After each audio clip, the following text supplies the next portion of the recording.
hacía películas de aficionado, pero abandoné eso y me convertí en un Uruguay que tiene muy poca producción siempre.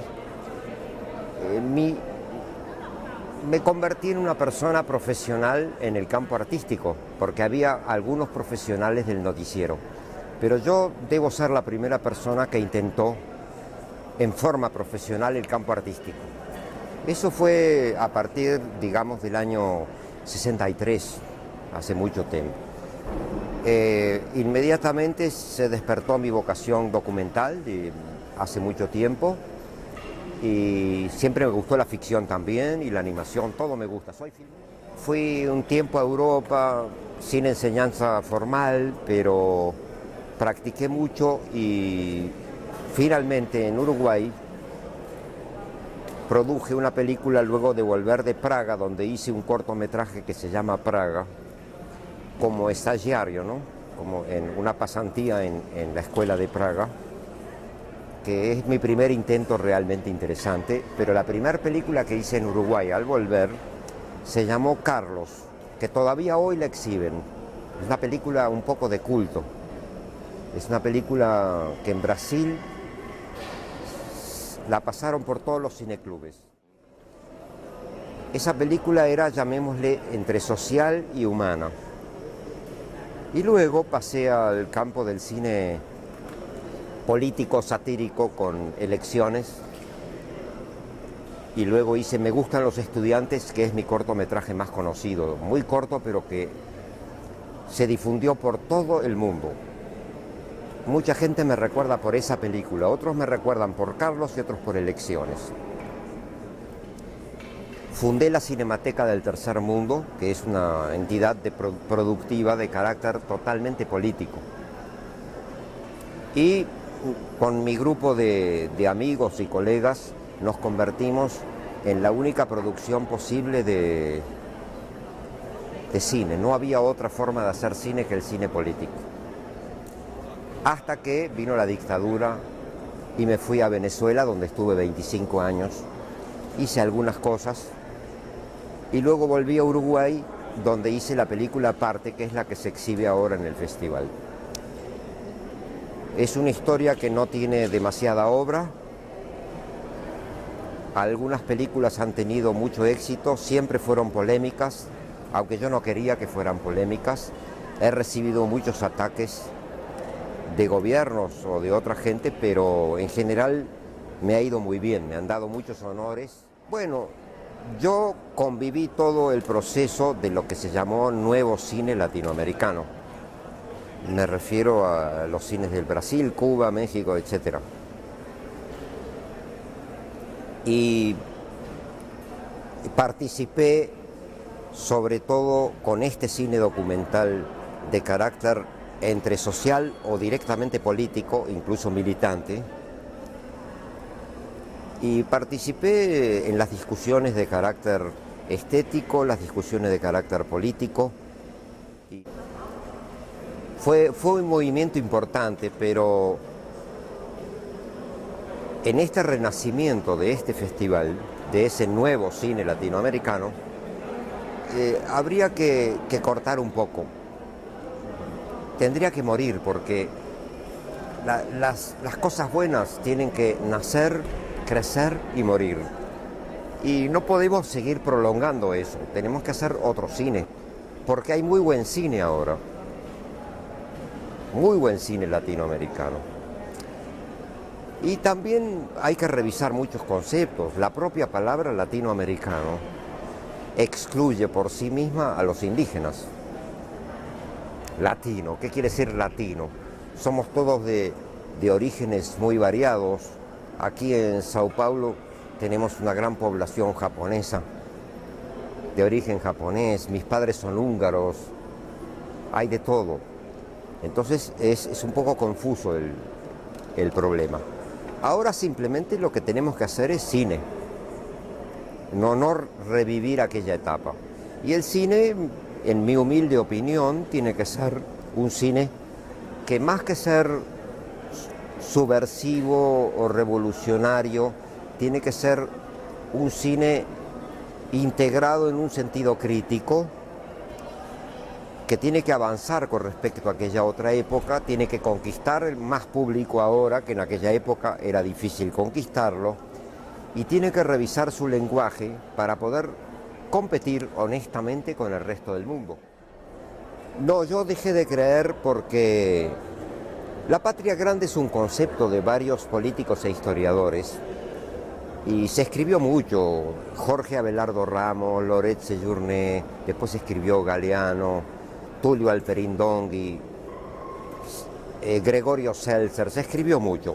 Pero en este momento yo pienso que la historia da vueltas, hace así y así y así. Y hay que acordarse que hasta hace pocos años existía la Operación Cóndor, la unidad de las dictaduras latinoamericanas. Entonces, si hacemos una unión legal y vuelve esa terrible derecha que tuvimos, el fascismo, entonces van a poner de acuerdo para prohibirnos todos nuestros cines. Yo tuve que emigrar a Venezuela, por ejemplo. Fernando fue a Italia, Birri, y otros se fueron a otros países. Entonces no hubo persecución física y persecución de películas. Entonces me opongo al excesivo optimismo de esa patria grande. Pienso que está bien que continúen naciones que son muy diversas, y también hay problemas que no están claros en nuestras relaciones. Digamos, el Uruguay no tiene del todo claras, no está muy contento de sus relaciones dentro del Mercosur con Argentina y Brasil, desde el punto de vista económico, desde el punto de vista jurídico, y estamos teniendo relaciones de individuos muy buenas, del Mercosur y más allá, y con Chile, y con Venezuela, y con Perú, y es preferible esa unión de individuos creativos y productivos a intentar legalizar. Te paso un pequeño dato. Tú sabes lo que es Ibermedia. Oíste hablar del programa Ibermedia. Ibermedia es un gran programa de apoyo donde el dinero principal lo pone España, pero ponen también Argentina, Chile, Uruguay, Brasil. Hay, por ejemplo, una condición que para poder presentarse un productor tiene que estar registrado legalmente en su país. Yo me opongo a esa cláusula, porque ya, ¿qué pasa con que en ese país aparece una dictadura y no le permiten registrarse legalmente? Entonces, Ibermedia no le va a dar apoyo, ¿no somos hermanos o no somos? Entonces prefiero la hermandad entre cineastas, entre intelectuales, entre obreros, lo que sea, por encima de esa unión. Por otra parte, claro, tiene ciertos aspectos muy buenos la patria grande, pero no es tan sencillo convivir con culturas que son tan distintas. Sería bueno que para poder convivir, nosotros los que somos más europeizados, en el sur sobre todo, aprendiéramos los idiomas indígenas. En México tienen más de 50 idiomas. El quechua y el aymara son idiomas muy poderosos. El guaraní en Paraguay, en una parte del Brasil. Están los indios mapuches en el sur de Chile y de Argentina. Y esos fenómenos los hemos vivido. Había gente muy revolucionaria en Bolivia y en Perú, por ejemplo, que al no saber una lengua indígena no podían relacionarse, mientras que, por ejemplo, René Barrientos, dictador antiguo boliviano, o Stroessner en Paraguay, sabían hablar perfectamente las lenguas locales y los indígenas los entendían. Quiere decir que se supone que nosotros tenemos un mayor poder intelectual y no lo utilizamos. No basta con español y portugués, ni con inglés, porque hay que recordar que en el Caribe hay zonas donde se habla inglés y son hermanos nuestros también, donde hay más vitalidad de discusión, de carácter narrativo y estético, es siempre en el documental. Yo he llegado a decir que en el documental uno empieza cada vez, en cada película, lo más probable es que empiece un nuevo modo narrativo y una nueva estética. Algunos dicen que exagero, Pero en mi caso es así, y en caso de otros colegas también, porque cada película tiene una fisonomía propia. No es como la ficción donde se repite un poco. Pero yo creo que el camino principal está dado por el acercamiento a la realidad para ver si se llega a la verdad, que es otra cosa. Y ese acercamiento lo planteo en forma algo axiomática. Tiene que ser una realidad, tiene que proporcionar una imagen verdadera. Esa imagen verdadera tiene que tener muchas condicionantes. En la película aparte, por ejemplo, yo me fijé axiomas internos muy duros. Me prohibí a mí mismo insertar audio. Es decir, yo concurría a los lugares y prendían la televisión o la radio o cantaban. Y yo jamás pedí que cambien el sonido. El sonido ese, que es música distinta a la que a mí me gusta, forma parte de esa realidad. Tampoco utilicé ninguna iluminación, luz existente, y tampoco les di órdenes de cómo situarse, cómo actuar, sino que simplemente esperé larguísimas horas con la cámara en la mano, y cuando ocurría alguna situación interesante dentro de mi plan, yo lo que cumplí fue un objetivo. Yo no hago más guiones, no hago más roteiros.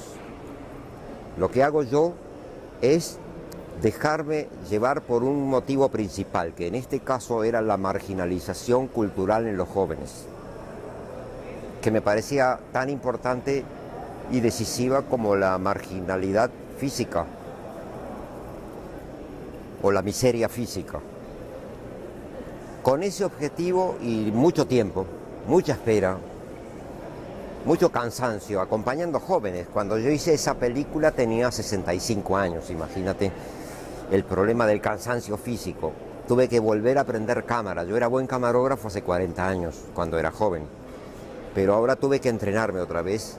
Pero las cámaras ahora son livianas, tienen el sonido incorporado de buena calidad. Adapté un micrófono musical, no un micrófono de cine, sino un micrófono así abierto, que correspondía exactamente al ángulo principal que yo usaba en mi objetivo, en mi lente. Entonces eso, luego fue naturalmente mejorado el sonido por postproducción, pero yo no permití que viniera nadie a acompañarme, no tuve asistente. Era yo con la cámara y autorizado por la gente, con una ética de dejar que ocurrieran las cosas, y también repartí algunas cámaras usadas, baratas, de poco precio, para que ellos filmen lo que quieran. No funcionó muy bien porque de las 6 cámaras, 1 o 2 no tenían, estaban mal, de las otras me robaron 3, y yo tenía la esperanza de que antes de robarlas los muchachos filmaran por lo menos 2 horas interesantes, pero no duraban ni 40 minutos. Entonces me entregaban un casete de 40 minutos, yo les decía, ahora toma la cámara de nuevo, y la cámara no volvía. Entonces, ese método tiene sus límites, porque es una costumbre de ellos participar normalmente en lo que allí se llama el rastrillo. El rastrillo es el robo de uno al otro. Te voy a decir que allí viven en un campo fértil, porque el Uruguay es todo fértil, no sé si tienes idea. El Uruguay es todo fértil y ahí mismo tú tiras unas semillas y crece. Bueno, yo preguntaba por qué no se alimentan ellos mismos, y me dicen no, porque yo cuando planto tomates o planto cualquier cosa, el vecino me lo roba. Entonces, en un ambiente como esos, yo he conocido muchachas que cuelgan la ropa interior y al día siguiente ya no está la ropa interior. No pueden abandonar la casa, que es humilde, porque les roban el televisor, la radio o la cocina. Es un ambiente de falta de solidaridad, es marginalidad cultural completa. Aunque yo cada vez trabajo menos con guión, con roteiro, En mis clases yo les exijo cumplir con una especie de fórmula que tienen que llenar precisamente. Después que redacten como quieran. Pero como yo estimo que el trabajo del cineasta es entre 90 y 95% escribir, hablar por teléfono, discutir personalmente, verbalizar, mucho más que grabar, filmar. Entonces los obligo a llenar algo que empieza por un título adecuado, tema, objetivo dramático o narrativo, objetivo de acción, objetivo filosófico, todo en una sola línea, objetivos secundarios, luego un esquema aproximado estructural. Mira, los hago llenar mucho y eso después lo redactan de nuevo para presentarse y tratar de triunfar con la gente que da el dinero. Hay que redactar seductoramente, pero hay una parte que la tienen que escribir para notas propias, que es escribir, por ejemplo, ideas locas. Yo escribo ideas locas que pueden darse o no darse, pero si uno no tiene en la mente ideas locas, imaginaciones extrañas, no va a estar preparado para que la película supere un simple nivel de registro. Entonces estoy abierto totalmente, sin prejuicio. Esas notas no se las muestro a nadie. Son mías. Entonces, en realidad uno escribe mucho, pero después hago un proceso de síntesis. Cuando me presento a pedir dinero, todas esas páginas le dedico larguísimo tiempo, mucho tiempo, a menos. Si estoy en 30 páginas voy a 15, si estoy en 15 voy a 12, y si estoy en 12 voy a 6. Más corto. Porque eso no es para mí, va para gente que me va a dar dinero o no. Pero para mí es muy útil ese proceso, porque es un proceso de decantación, como los buenos vinos. Y ese proceso que me obliga a escribir para explicarle a otros es fundamental, me aclara las ideas. Luego tiro todos los papeles. Bueno, yo tengo y otros de mis colegas tenemos una independencia forzada porque simplemente los gobiernos no nos quieren y no nos dan dinero. En mi caso es simple. Es decir, ellos dicen que nos quieren, pero en Uruguay, que es un país muy liberal, con una democracia supuestamente avanzada, nunca ocurrió que un presidente, ni de derecha ni de izquierda, haya recibido nunca ningún cineasta. Entonces, soy independiente por naturaleza. No es que yo digo, quiero ser independiente y sonreírle al poder, no. Pues simplemente porque no tengo nada que ver con ellos. No tengo parientes, tengo amigos, pero cuando están en el gobierno ya no son tan amigos. El concepto lo abandoné. Yo soy profesor en mi universidad y cuando quisieron crear una cátedra de nuevas tecnologías me opuse, porque el concepto es malo. Todo es nuevo. Hoy hay algo nuevo y lo anterior es viejo, entonces el concepto no sirve. Se puede llamar tecnología es decir, que no se puede dar clases de nuevas tecnologías, no se puede utilizar, simplemente me está grabando una cámara buena, avanzada, y mañana será otro modelo. No me agrega nada desde el punto de vista cualitativo y narrativo que yo proclame que las nuevas tecnologías son muy buenas. No me sirve el concepto. Quiero decir que no hay que inventar conceptos y neologismos que no sirvan. No es un tema que me apasiona. Yo simplemente hablo de las tecnologías. Hay películas y películas, depende de cada película. Hay películas muy buenas, argentinas, brasileñas. Hay de todo y se puede discutir mucho. Yo tengo muchas críticas que hacer y no solo, y esto es muy importante. El cine de Hollywood es nuestro enemigo económico, pero la verdad es que el cine de Hollywood es muy avanzado en una gran parte. Es decir, el último Oscar, la que ganó es esa película maravillosa, Crash. Es una película muy crítica, estoy de acuerdo con ella, allá mismo causó sensación.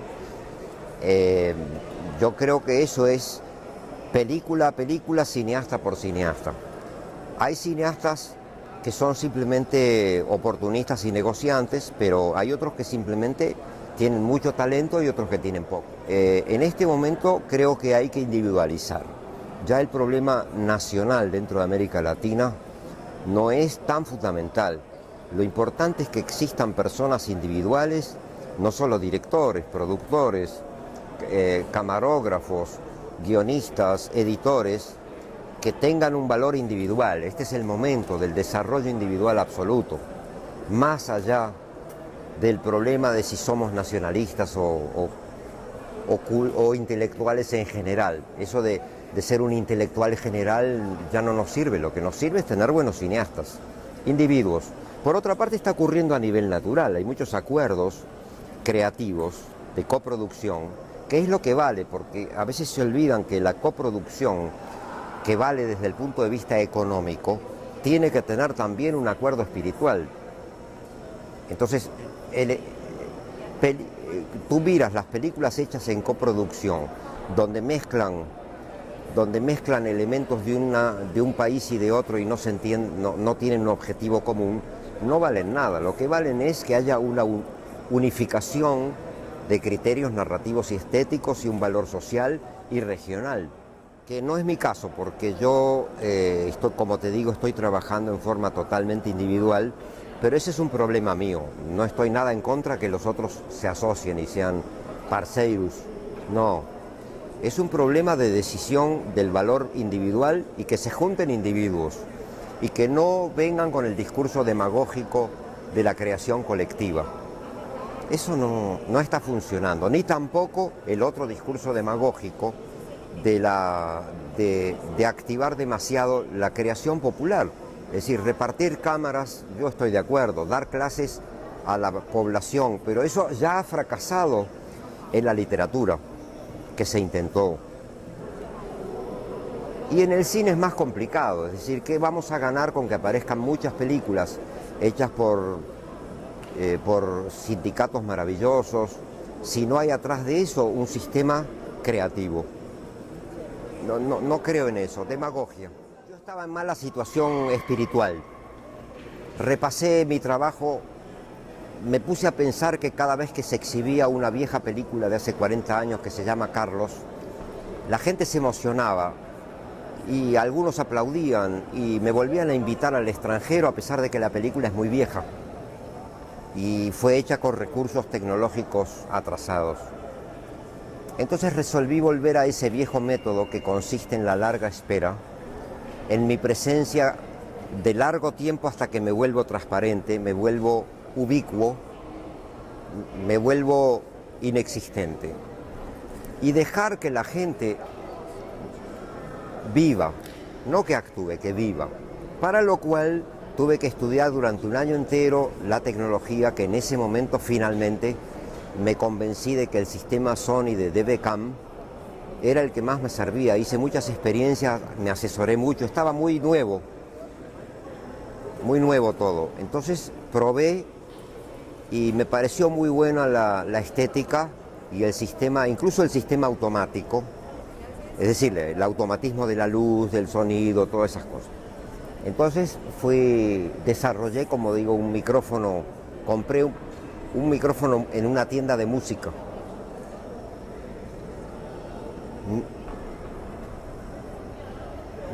Me gustaba cómo podía dar, lo probé, lo corté porque era largo así, era un micrófono cardioide y era muy largo y yo no quería que se note, entonces lo corté a la mitad, lo puse encima de la cámara y costó poco dinero, costó 4 o 5 veces menos que el micrófono profesional que vende la Sony, pero no molestaba tanto.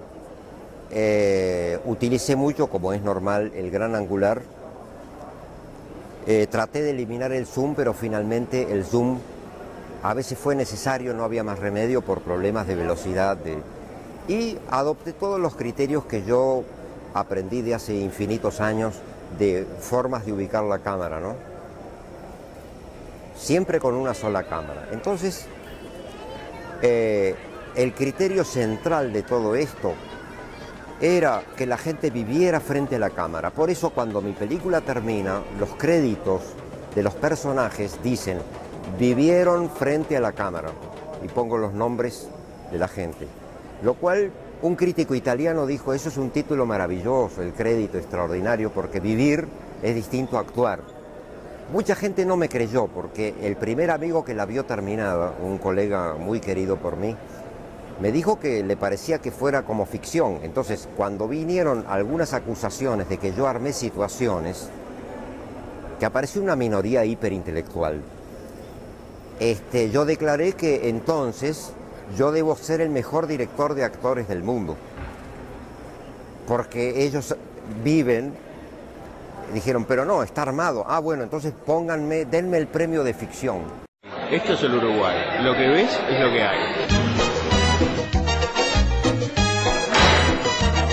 En la jungla no hay desodorante, jabón de tocador ni antitranspirante. Bailando y saltando un aroma abunda. Hay una baranda que tumba, home sweet home, mi cumbia tan grande. Dance está buena para bailar y las chicas se agitan y la noche es caliente y el aroma te espanta. ¡Qué feo! ¿Cómo te quieres de la tanda?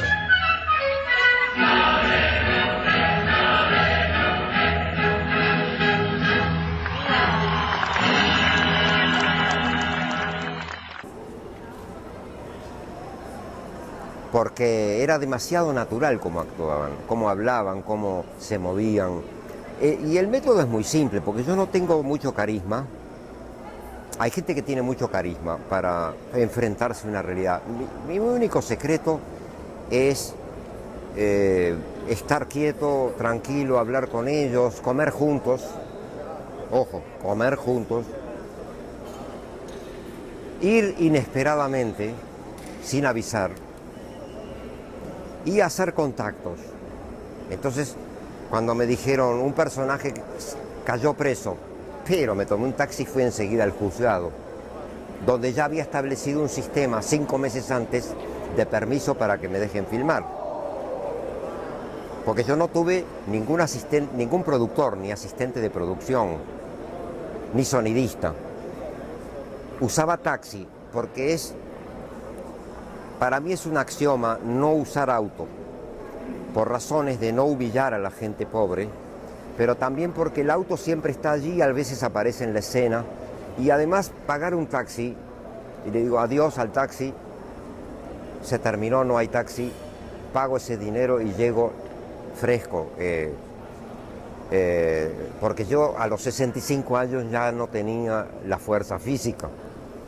Entonces había que llegar preparado, como quien va a una selva casi, digamos con las necesidades físicas satisfechas, comido, completo, bebido, todo, porque si no, no funciona. Y obtener el permiso de cada persona, por un problema de respeto y por legalidad. Al principio los hacía firmar papeles, pero después vi que tenían grandes dificultades de alfabetismo. Algunos decían, ¿dónde vivo? Y le preguntaban al otro, ¿cuál es mi domicilio? ¿Cuál es mi cédula de identidad? Habían perdido. Entonces los ponía frente a la cámara y ellos decían, autorizo a Handler a que me filme. Y también hubo otro pequeño obstáculo que era que siempre me preguntaban, ¿cuándo sale? Hoy de noche en el noticiero televisivo. ¿Cómo mañana? ¿En qué canal? Y les decía, no, dentro de 2 años, porque esta es una película, y ellos no tienen el concepto de película uruguaya. Nadie había filmado dentro de mucho tiempo, le digo, en 2 años quizá la puedas ver, quizá en 3 años la pase la televisión y quizá en 4 la pase la televisión pública, municipal. Y yo les iba mostrando, en la computadora, yo les iba mostrando a los principales, les iba mostrando escenas que las filmaba ellos mirando sus propias escenas, pero eso no me sirvió después. Entonces lo que me sirvió es exhibir la película terminada individualmente a cada uno de los protagonistas y luego a la familia principal y además para que la aprobaron. Ya no había tiempo ni manera de que ellos reformaran. Lo otro era que cuando iba a la cárcel de menores, siempre fui inesperadamente. Iba allá y llegaba, hola, para que no preparen nada, porque los funcionarios de la cárcel tienden a limpiar todo, ¿no? Entonces yo caía inesperadamente. Por eso pude filmar tres jóvenes asesinos que declararon que habían matado gente. Pude filmar cuando se cortan los brazos, pero el problema es que había también una enorme carga emocional en mí. A pesar de que yo soy un profesional, me sentía a veces como corresponsal de guerra, cosa que nunca quise hacer. A veces me emocionaba y me equivocaba. Por ejemplo, en un entierro en un cementerio pobre, me equivoqué en la luz, apreté un botón equivocado, salió todo feo, pero eso contribuyó a la fealdad del entierro, ¿no? Me equivoqué varias veces. Por esa la angustia mía, que además uno tiene que estar callado. Cuando uno está en la cámara no puede intervenir y vamos a apretar el botón y mirar lo que pasa. Después tú me preguntaste de polémica. Sí, claro, pero cuando terminó el primer preestreno, se quedaron un mínimo de 4 grupos de intelectuales en 4 cafés diferentes hasta las 4 de la mañana, discutiendo duramente a favor y en contra de la película. Fue muy importante, mucha gente y todos los intelectuales. Todos los diarios, todos los medios me entrevistaron, fue muy agotador. Entonces hubo alguna minoría de gente, alguna gente mala, por ejemplo una diputada del partido de la derecha que quiso investigarme en el Congreso, pero no había visto la película. Hubo editoriales de gente que tampoco vio la película en contra mío. Hubo investigaciones judiciales que fracasaron, triunfé en todo.